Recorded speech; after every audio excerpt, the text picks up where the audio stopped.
Si vous me le permettez, je voudrais m'adresser à mon parti politique. Je voudrais m'adresser à la localité qui figure dans ma carte d'identité nationale. Mon parti politique s'appelle la Casamance. Et je voudrais m'adresser à la Casamance. En particulier au département de Bignona, en particulier au Fogny et au fils du Fogny. Je suis un fils du Fogny, mais je voudrais que dans notre lutte, dans notre engagement, pour un meilleur devenir de ces fils, que je puisse m'associer avec les femmes du Fogny, avec les jeunes du Fogny, afin que nous portions les espoirs du Fogny. Aujourd'hui, c'est le 26 mars. Le 26 mars, c'est le lendemain de l'élection du président Macky Sall à la magistrature suprême.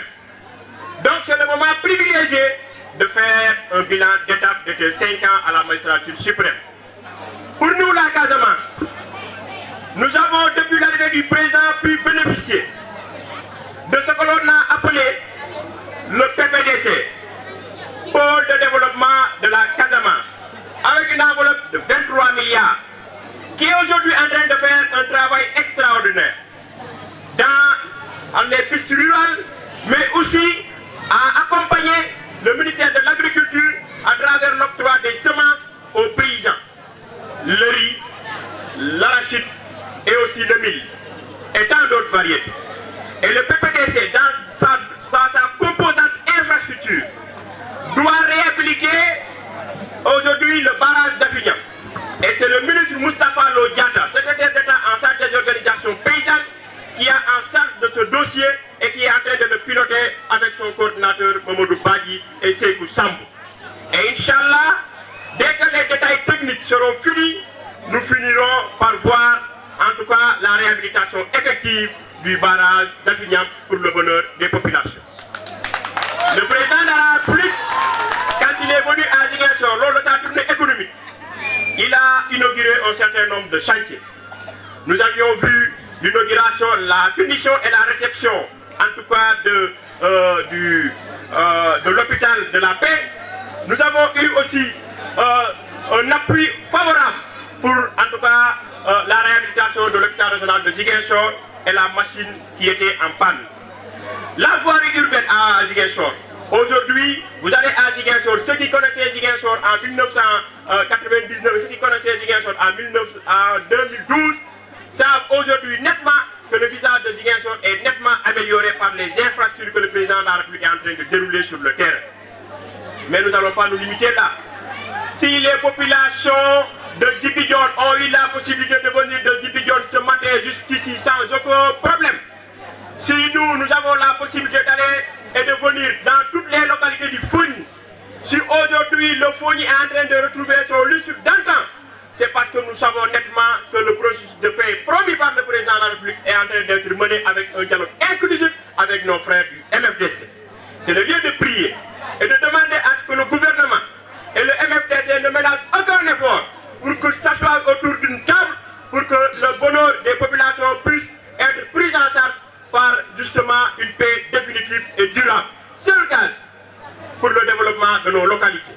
Et le président de la République est sur cette voie, nous l'encourageons et nous félicitons. Nous encourageons aussi le MFDC qui a su que, en tout cas, c'est par le dialogue qu'on doit pouvoir arriver à une paix durable. Maintenant, je voudrais m'adresser aux femmes, avant d'en venir aux jeunes. Je ne peux pas oublier les jeunes. Pour les femmes, je m'étais engagé, lorsque le ministre en charge de la microfinance était venu à Ziguinchor pour le financement des femmes avec une enveloppe de 200 millions pour le département de Bignona, qu'elles auraient leur part. Et j'ai tenu avec le ministre Moustapha Diop à ce que cet engagement soit honoré. Les femmes de Djibidjon sont là pour me témoigner. Elles ont pu obtenir une enveloppe de 2 millions, en tout cas par les soins du ministre de la microfinance, M. Moustapha Diop. Les femmes de Sindian ont pu obtenir une enveloppe de 2 millions par les soins du ministre Moustapha Diop. Mais nous ne comptons pas nous arrêter en si bon chemin. Parce que nous situons dans une localité où rien n'est de trop pour le développement des populations. Donc nous ne devons ménager aucun effort pour que ces populations-là puissent se sentir sénégalais, pour que les populations-là puissent bénéficier de l'ensemble des réalisations du président. Le président de la République même l'a même dit, la territorialisation des politiques publiques. Et en cela, je voudrais ici engager les maires de la commune de Oulampan, de la commune de Signan, de la commune de Djibidjon, à ce que l'espace demandé par le programme des domaines agricoles communautaires puisse être affecté afin que les femmes puissent bénéficier des mêmes privilèges que les femmes de Sédhiou, des mêmes privilèges que les femmes de Kédougou, des mêmes privilèges que les femmes de Thiès. Parce que je ne trouve pas l'explication que les femmes du Foni puissent ne pas bénéficier des mêmes réalisations et des mêmes infrastructures que les autres. Alors que celui qui est censé coordonner le programme des domaines agricoles communautaires est de Bignona et nous entretenons des relations cordiales en atteste la présence de son envoyé, M. Pape Conté Diédhiou. Donc, c'est une nécessité. Le président de la République a mis ce que l'on appelle l'acte 3 de la décentralisation. Cela voudrait dire que les communes doivent se prendre en charge. Donc, il est inconcevable qu'un État puisse venir, aussi fort soit-il, pour dire cet espace-là, je la prends par toutes les forces. Donc, il faut que les communes puissent accepter de libérer l'espace. Le président Macky Sall est un légaliste. Il dit, si vous voulez que je vous mette un projet qui a besoin de 1000 hectares, 1000 hectares, c'est pas rien, qui doit connecter la commune de Signan, donc toucher à l'espace de Signan, qui doit toucher la commune de Oulampan, donc à l'espace de Oulampan, qui doit toucher à l'espace de Djibidjon, donc l'espace de Djibidjon. Il faudrait que les maires s'accordent pour dire que nous, en tout cas du Foni, nous de l'arrondissement de Signan, nous avons convenu à travers les actes que vous voyez ci-dessus, que l'espace-là est dédié à cet effet. Et en ce moment seulement, et seulement en ce moment, nous serons fondés à dire que nous avions rempli tous les critères nécessaires pour que le DAC puisse être implanté et que nous n'avons pas vu le DAC. J'ai dit à Mamina Dafé, lorsqu'il a pris fonction, que ma priorité, votre priorité et la priorité du gouvernement, ce sera d'installer un domaine agricole communautaire. Parce qu'à la place de la culture illicite, il y a de la place pour une culture licite et durable. À la place d'aller en Gambie acheter des produits pour venir les cuisiner chez nous, nous avons la possibilité d'exploiter notre terre et de l'utiliser à bon escient. Et lorsque les domaines agricoles communautaires, parce que c'est un programme intégré, seront installés, l'État sera obligé de mettre des routes pour que les produits puissent être acheminés là-bas et que les produits puissent être acheminés dans d'autres localités. Donc c'est un projet intégré. L'entreprise, les domaines agricoles communautaires, le staff technique qui sera à la base aura besoin de courant. Il faudra l'installer. Mais il ne faudra pas l'installer seulement pour le domaine agricole communautaire, il faudra l'installer pour toutes les populations. Nous avons besoin de poissons, nous n'avons pas d'eau, certes. Mais aujourd'hui, Mamina c'est un expert en aquaculture. Il était le directeur de l'ANA, l'Agence nationale de l'aquaculture. Dans le projet intégré, nous avons la possibilité d'élever du poisson. C'est ce que l'on appelle de la pisciculture. Nous manquons si c'est possible avec le programme des domaines agricoles communautaires. Donc, je peux concevoir le discours qui consiste à dire que nous voulons des domaines agricoles communautaires, mais encore faudrait-il remplir toutes les conditions pour que le domaine agricole communautaire puisse être installé à Sindia, puisse être installé dans le Foni pour le bonheur des femmes. Le président de la République a mis ce que l'on appelle la couverture maladie universelle. Vous savez pourquoi il ne l'a pas donné aux hommes? Il m'a dit un jour, lorsqu'il avait reçu la cogère, qu'en dessous, les bourses de sécurité familiale, si vous donnez 25 000 francs à un homme, la première chose qu'il va penser à faire, c'est d'épouser une seconde femme. Or, si vous donnez ça aux femmes, la première chose qu'elle va penser à faire, c'est d'acheter un sac de riz, c'est d'inscrire l'enfant à l'école, c'est de prendre en charge les besoins de l'éducation de ses enfants, mais parfois même c'est les besoins d'acheter un bon habit pour son mari, pour qu'il soit présentable. Donc il a bien fait de mettre les femmes au devant, parce que la femme est au début et à la fin de tout processus. Et je voudrais m'engager ici, en présence des maires, en présence du représentant de l'ANRAC, en présence du représentant du ministre Moussa Fallo Diatta, en présence du représentant du coordinateur national du PRODAC, que d'ici 2018, d'ici 2017, nous ne voulons pas revenir appeler les femmes pour leur dire que nous vous promettons, nous vous promettons, nous vous promettons. Nous voulons que les femmes nous appellent pour nous dire venez visiter nos domaines agricoles communautaires.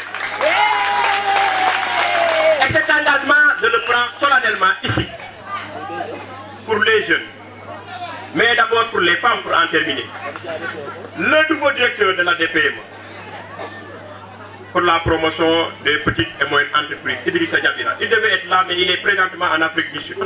Il m'a dit que nous avons un programme de formation, de financement et d'accompagnement pour les femmes. Je lui dis, le premier financement que tu auras à faire et qui ne sera pas orienté vers le département de Bignona et le département de Fogny, c'est la première fois que vous aurez aussi à entendre en tout cas des paroles venant de la communauté du Fogny vous adressant en vous. Et il s'est engagé. Il s'est engagé à ce que, dès que ce programme-là sera mis en place, que de façon prioritaire, que les femmes s'organisent en GIE, parce qu'il faudrait aussi une petite organisation, que les femmes s'organisent en GIE, afin qu'elles puissent être formées d'abord. Parce qu'il faut aussi une formation en élaboration de projets et gestion de projets. Pour qu'il y ait un financement. Ce que nous avons noté, c'est parfois un financement sans accompagnement. Mais la DPM va accompagner les femmes afin qu'elles puissent nouer des partenariats avec les hôtels, afin qu'elles puissent nouer des partenariats avec les autres communes pour qu'ensemble, qu'elles puissent revaloriser leurs produits. Nous avions en son temps, ça c'était en son temps, mais c'est d'actualité aujourd'hui, inventé un concept que l'on appelle le pont de relations économiques. Nous avons dit, le président de la République a amené les deux bateaux à Guet et Djambo. Et ça fait partie des réalisations du président de la République au passage pour les journalistes. Que ces deux bateaux-là doivent aujourd'hui contenir beaucoup de marchandises. Au lieu pour les femmes d'aller acheter des habits à Dakar et des chaussures pour les revendre ici, encore que le marché n'est pas ici fluide que ça, nous avons une communauté casamançaise qui est à Dakar, à Grand Yoff, qui est à Dakar, au Parcelles, qui est à Dakar, à Grand Dakar, et qui est aussi à Thiaroye. Et ces communautés-là ont tendance à utiliser et à manger des plats qui sont habituellement cuisinés sur nous et dont les produits viennent de la Casamance.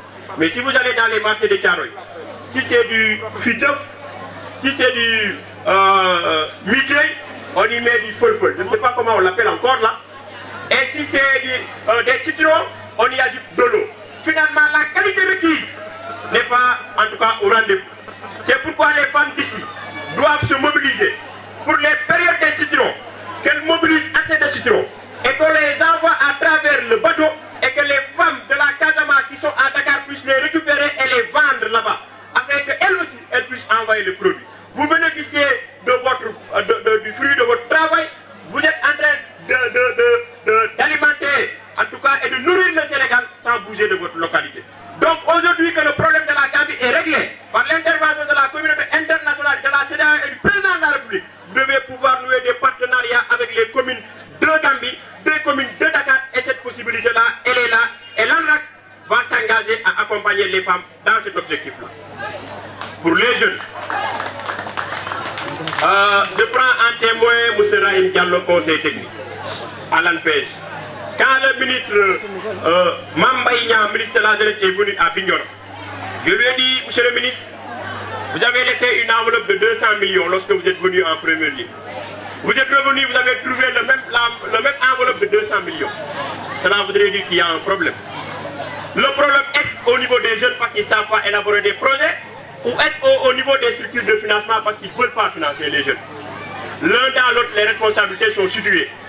Il m'a dit ensuite, je voudrais aussi t'engager avec moi à ce que si l'année prochaine je reviens ici et que les 200 millions ne sont pas consommés, cela voudrait dire que tu n'as pas joué ton rôle. Ton rôle c'est de dire, si les jeunes sont porteurs de projets, qu'ils te les donnent, qu'ils les remettent en l'ANPEJ afin que tu puisses faire le suivi nécessaire parce que tu es responsable politique, mais tu es aussi un responsable au niveau de l'État, tu peux pouvoir dire des choses valablement. Donc j'engage les jeunes au niveau du conseil communal de la jeunesse. S'il y a des projets qui existent, si vous avez des problèmes pour élaborer des projets, allez à Ziguinchor et demandez Rahim Diallo qui est là, il va vous aider à élaborer des projets. Si vous avez besoin de financement et que ces financements-là ne sont pas disponibles, vous avez mon numéro qui est le 77 801 01 18. Tout le monde connaît ce numéro-là. Et lorsque vous allez appeler sur ce numéro, je le ménagerai et qu'on effort pour vous dire, monsieur le ministre, l'engagement engagement que nous avons pris d'accompagner les jeunes pour l'élaboration de projets et le financement. Les projets sont là, ils n'attendent que le financement. Et le ministre, tel que je le connais, il fera en sorte à ce que les jeunes soient financés. Parce que récemment, les jeunes de Dakar ont été financés et tout le monde a suivi en tout cas la cérémonie de financement des jeunes de Dakar, de la région de Dakar. Et nous ne voudrions pas à ce que le ministre de la Jeunesse puisse revenir ici à Ziguinchor parce qu'il va revenir pour ce financement-là et que les jeunes de la commune de Sindian et que les jeunes du Fogny et que les jeunes du département de Bignona soient absents. Faites tout pour que vos projets soient financés. Mais nous devons terminer par ce que l'on appelle l'agriculture. Heureusement et fort heureusement que je suis au ministère de l'Agriculture. Il y a un vaste chantier pour la modernisation de l'agriculture. Et quand on parle de modernisation de l'agriculture, c'est que les Oudjandaol là, nous nous nenao. Sur le marché là, nous nous nenao. Je ne sais pas si nous renao parce que parce que l'État doit accompagner les communautés. Et nous, ici du Fogny, nous savons que l'agriculture occupe une place centrale. Donc, arrivé à Dakar, nous allons rendre compte à qui de droit à ce que le président de la République, dans son objectif de l'autosuffisance alimentaire, que les populations du Fogny puissent bénéficier des machines agricoles, notamment les tracteurs et notamment les semences à temps pour que les populations puissent jouir de leur agriculture. Parce que Sindian doit nourrir Sindian, le Fogny doit nourrir le Fogny. À l'heure de l'émergence, nous ne pouvons pas dans notre localité accepter à ce que les gens parlent de faim. Les programmes des bourses de sécurité sociale, le président aide les plus démunis. Mais nous voulons atteindre un stade où les gens diront au président de la République, nous avons bénéficié de l'ensemble de vos projets. Finalement, les bourses de sécurité familiale, nous les transformons en bourses d'investissement social pour que les gens, les femmes et les jeunes puissent aujourd'hui accéder au financement et aider les jeunes dans leurs projets. Mais tout cela, pour que ça se réalise, pour que nous aussi nous puissions faire notre mieux pour que les autorités étatiques puissent avoir une oreille et un regard attentif à l'endroit du Fogny, à l'endroit de la jeunesse et des femmes. Il faut vous inscrire massivement sur les listes. Il faut obtenir votre carte d'identité. Parce que c'est en ce moment seulement que vous ferez faire prévaloir votre capacité, votre citoyenneté, votre qualité de citoyen et porter votre attention et renouveler votre confiance à l'endroit du président Macky Sall pour lui permettre d'avoir une majorité à l'Assemblée nationale. Parce que s'il n'a pas une majorité à l'Assemblée nationale, les lois ne pourront pas être votées, le budget ne pourra pas être voté et nous allons être obligés de vivre dans une cohabitation. Et qui vit dans une cohabitation est dans une certaine mesure dans une instabilité. Donc j'engage les femmes du Fogny, j'engage la jeunesse du Fogny, j'engage les autorités étatiques, j'engage les autorités coutumières et religieuses d'aller s'inscrire massivement pour qu'au soir du 30 juillet, que les gens puissent renouveler leur confiance au président de la République et nous permettre pour que demain, que l'on puisse revendiquer de façon favorable et juste, en tout cas, tout ce que le Fogny a besoin. Nous avons besoin de vous, autant que vous avez besoin de nous. C'est pourquoi je vous dis, nous voulons construire le Fogny. Ça, c'est un concept cher à mon frère et ami Ibrahim Sané Anelka qui est ici, que je salue au passage. Notre seul parti politique, il me le dit souvent. Et je vais le répéter parce que je suis convaincu que c'est avec ça qu'on pourra se développer. Notre seul parti politique, c'est la Casamance. Notre identité, c'est le Fogny. Et notre ambition, c'est son développement. Et ensemble, nous pouvons y arriver. À moi seul, je ne peux pas y arriver. À vous seul, vous ne pouvez pas y arriver. Donc c'est ensemble, dans une dynamique unitaire, qu'on peut porter le Fogny.